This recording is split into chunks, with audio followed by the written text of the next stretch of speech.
Debonair. Okay. Good y'all. To the notification gang for hitting the like button. And if the video ain't even starts yet, y'all the realest ones in it. I appreciate you anyway.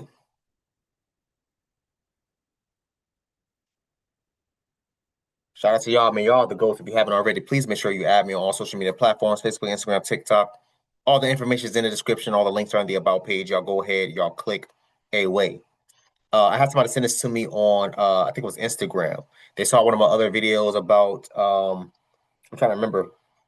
They saw my other video I did about like this is the reality of being like a single mother or a baby mom or whatever I titled the video. If I remember, I put the I at the top and I put the link in the description.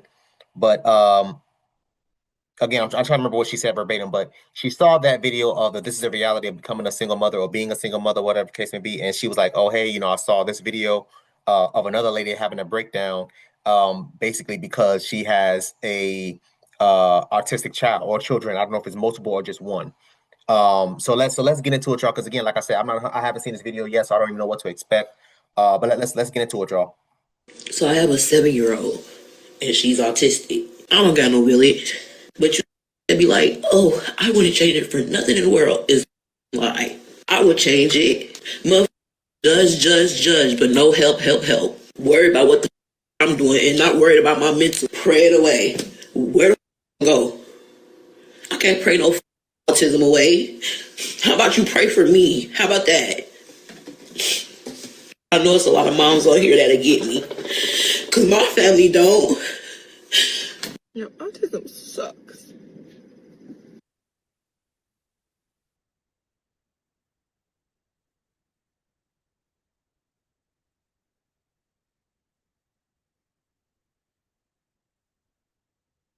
Y'all, the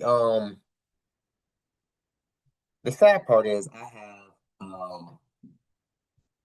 family members that suffers from autism, any other uh, mental disabilities, blockages, whatever y'all want to call it. And it is not easy to deal with it. And if I'm being brutally honest, it gets harder as a child get older. I have a again, I have a cousin who's older than me. I think she's like 42, who has an autistic son who's now I think 14 years old, 15 years old. He's taller than her, strong as hell. What do y'all think happens when he starts having episodes and she can't control? She has to call the police. She has to have these types of things. The neighbors come in and get involved and stuff like that. And it's just like, and granted, I'm thankful for that she lives out of state. Granted, I'm thankful when she says, "Oh yeah, my neighbor stepped in to help her." I'm glad to hear that, but it's just like, damn, what if I was in a situation like that and my neighbor to left or right of me or whatever had a child like that? I don't think I would even intervene, not just out of fear for my safety, but out of fear of me hurting that person, that child. That would be horrible. What did she say? She said her child was 7. Again, there's a difference between people that sit there and post dumbass nonsense on social media and people that's actually living it. What did she say? She said, I wouldn't want to live like this." And people talk about, I wouldn't want to have any other way." She said, "I would." I respect it. I respect the realness, the honesty. Nobody wants to, first of all, live the rest of their life like this. Number one. Number two, nobody wants their child, their loved ones, to suffer in any way, shape, or form. We know that there's different levels as far as being on the spectrum and autism and things like that. It seems like maybe her child may have like the worst of the levels. I don't know. She didn't specify, but I would not wish that on my worst enemy. I don't have any kids yet, y'all, but whenever I do decide to have kids, I can only hope and pray that my children don't go through those same types of blockages. I can only hope and pray because it is scary. It is something that you don't want happening. And the older that they get, the stronger they're getting, but the weaker you're getting. You're not going to have the same strength at 50 and 60 as you did when you was in your 20s and 30s.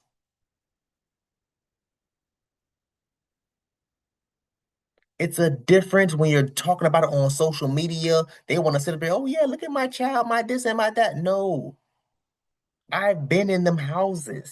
Hell, I used to have to sleep with my goddamn, you know what I mean? Y'all know when you have like little sleepovers and little slumber party, whatever, with your family members and stuff like that. Y'all know how it is. And we used to have to separate ourselves from that one cousin because we know, okay, I already know he might have an episode or he might do this, he might start throwing stuff and hit me in the goddamn head. Let me stay away from him.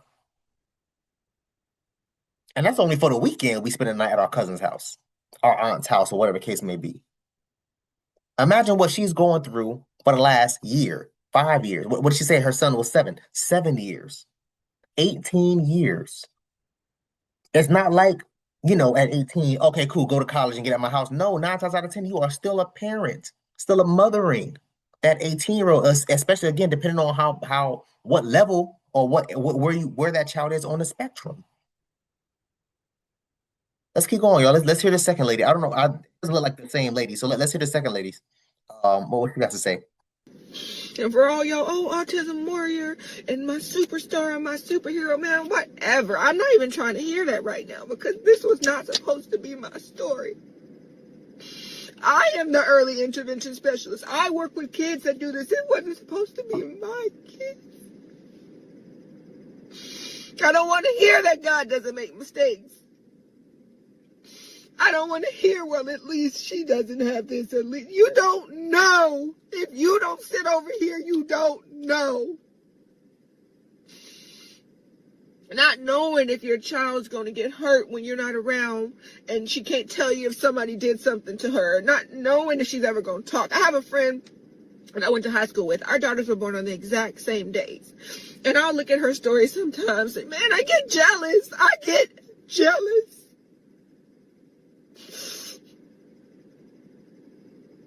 And I know tomorrow will be better. And I know I won't feel this heavy and I'll just go back to advocating for fighting for autism and all this stuff. But today fucking sucks. Autism sucks today.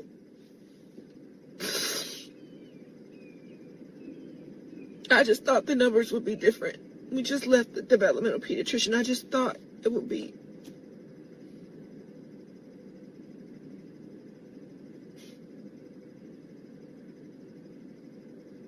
Autism sucks.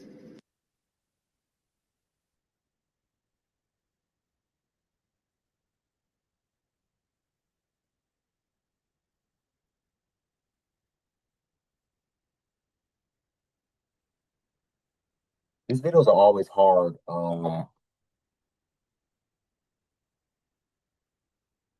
These videos are always hard to watch for many different reasons. Again, y'all, it is a difference. It is a huge difference when you are seeing it online versus seeing it in person, growing up with it. It's a very, very hard thing to do. I have homegirls who have has an autistic child, nonverbal. And it's I can't remember. I think her child is maybe like 9 or maybe 10. I'm not 100% sure, so don't even quote me on that. Um, Again, hearing her crying and it's just like she's like, "Yo, my daughter will never be able to do this. My daughter will never be able to experience that." What did the second lady say? My daughter won't even be able to tell me if somebody's hurting her, if somebody's trying to do something to her. She won't be able to communicate that, and that worries the hell out of her. It looks like the second lady, because I saw a ring on her finger. Looks like the second lady is married. Let me see here. Um, yeah, man, but it's just like she may have more so a village compared to the first lady. Yeah, I see the ring. She just moving her hand so damn fast I can barely see it. Um, but yeah, man, it's just it sucks, man. What is she? It's like she said, it sucks. Yeah, I see a ring right here. It sucks, honestly. It sucks. Try to comment down below and let me know what you thought about this video, man. Thanks for watching. And until next time, please, man, be safe for her. I'll be safe for her, cuz.